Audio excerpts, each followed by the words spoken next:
Team Player, mais pas paillasson.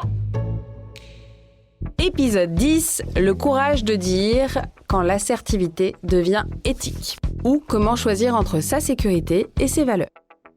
Si c'est la première fois que tu écoutes Team Player mais pas paillasson, bienvenue dans l'univers d'Emma, une pro qui apprend à s'affirmer au travail sans perdre son humanité. Moi, c'est Docteur Assertive, sa coach intérieure façon boussole morale. Emma a déjà appris à dire non, à gérer ses émotions, à donner du feedback difficile et à sortir des triangles dramatiques. Aujourd'hui, Emma va devoir choisir entre sa tranquillité et faire ce qui est juste. Et spoiler, ça va lui coûter quelque chose. Scène 1, les signaux faibles. Mardi, 17h30, on est chez Sparkle & Co.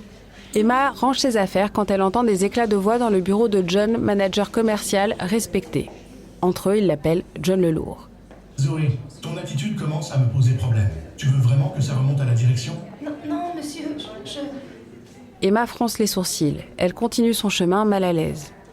Emma, qu'est-ce que tu viens d'entendre ? Un recadrage normal ou autre chose ? Oui, tu vas me dire que c'est pas tes affaires, mais toi, ton instinct. Il te dit quoi ? Scène 2, l'accumulation des indices. Mercredi, 9h15. Emma croise Zoé aux toilettes. Elle pleure. Zoé, ça va ? Zoé s'essuie les yeux. Oui, c'est rien. Si tu veux parler... Non, je veux dire, tout va bien.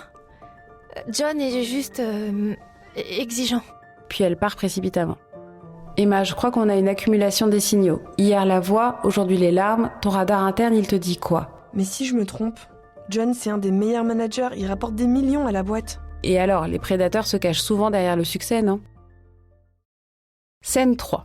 Le doute et la peur. Jeudi 14h. Emma repense au dernier jour. Elle a remarqué que Zoé évite John le Lourd et qu'elle sursaute quand il l'approche. Emma. Et si j'imagine des trucs ? Et si j'accuse quelqu'un d'innocent ?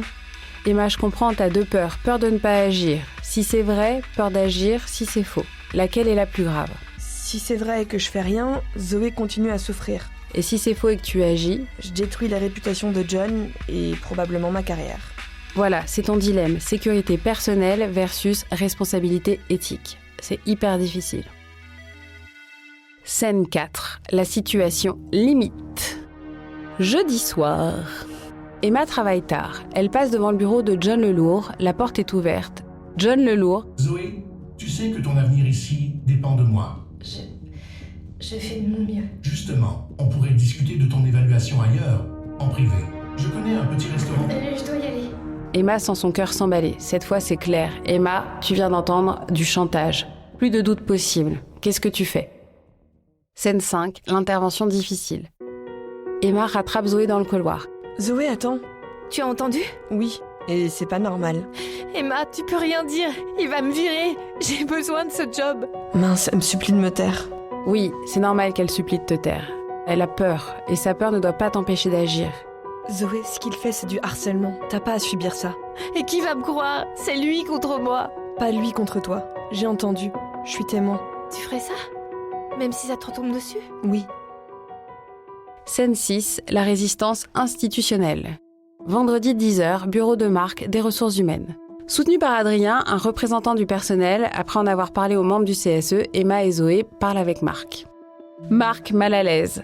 Emma, c'est des accusations graves. John est un de nos meilleurs managers. Je sais, mais j'ai entendu. Tu es sûr de ne pas avoir mal interprété ? Parfois, les conversations peuvent sembler... Marc, il lui a proposé un dîner en échange de son évaluation. C'est du chantage. Il va falloir des preuves, et John va nier. Adrien. On nous a signalé plusieurs cas. Zoé ne semble pas être la seule. Il y a également Sarah de la compta et Delphine du marketing. Plot twist, ce n'est pas un cas isolé. Scène 7, les conséquences. Lundi suivant, 9h. Emma arrive au bureau, les regards se détournent, les conversations s'arrêtent. Kevin, gêné. Emma, t'es sûre de ce que tu fais ? Pourquoi ? John, c'est un pilier de la boîte. S'il part, on perd des clients. Ah voilà, la pression économique. Kevin, tu préfères qu'on garde un harceleur pour les chiffres ? C'est pas ce que je dis. Emma, désolée, bienvenue dans la réalité. Faire le bon choix, ça a un prix. Scène 8, la validation inattendue. Mardi 16h, bureau d'Emma. Vicky, reine de cœur, entre. Emma se raidit. Vicky. Emma, on peut parler ? Bien sûr. J'ai entendu pour John, Marc m'a briefé. Ça y est, je vais me faire virer. Tu as pris un risque énorme, tu le sais ? Oui. Bien, parce que c'est exactement ce qu'il fallait faire. Le courage, Emma, c'est pas l'absence de peur, c'est agir malgré la peur. Et aujourd'hui, tu as montré le vrai leadership. La toolbox du jour. 1. Reconnaître les signaux. Accumulation d'indices, pas un seul événement, mais un schéma. Faire confiance à son instinct. Si ça met mal à l'aise, c'est un signal. Distinguer strict et toxique. Exigence versus chantage. 2. Gérer ses peurs légitimes. Peur de se tromper, chercher d'autres témoignages. Peur des représailles, évaluer le risque, mais ne pas se paralyser. Peur de l'isolement, accepter que faire le bon choix isole parfois. 3. Agir intelligemment. Rassembler les faits, dates, témoins, preuves. Suivre les procédures, RH, hiérarchie, syndicat, CSE.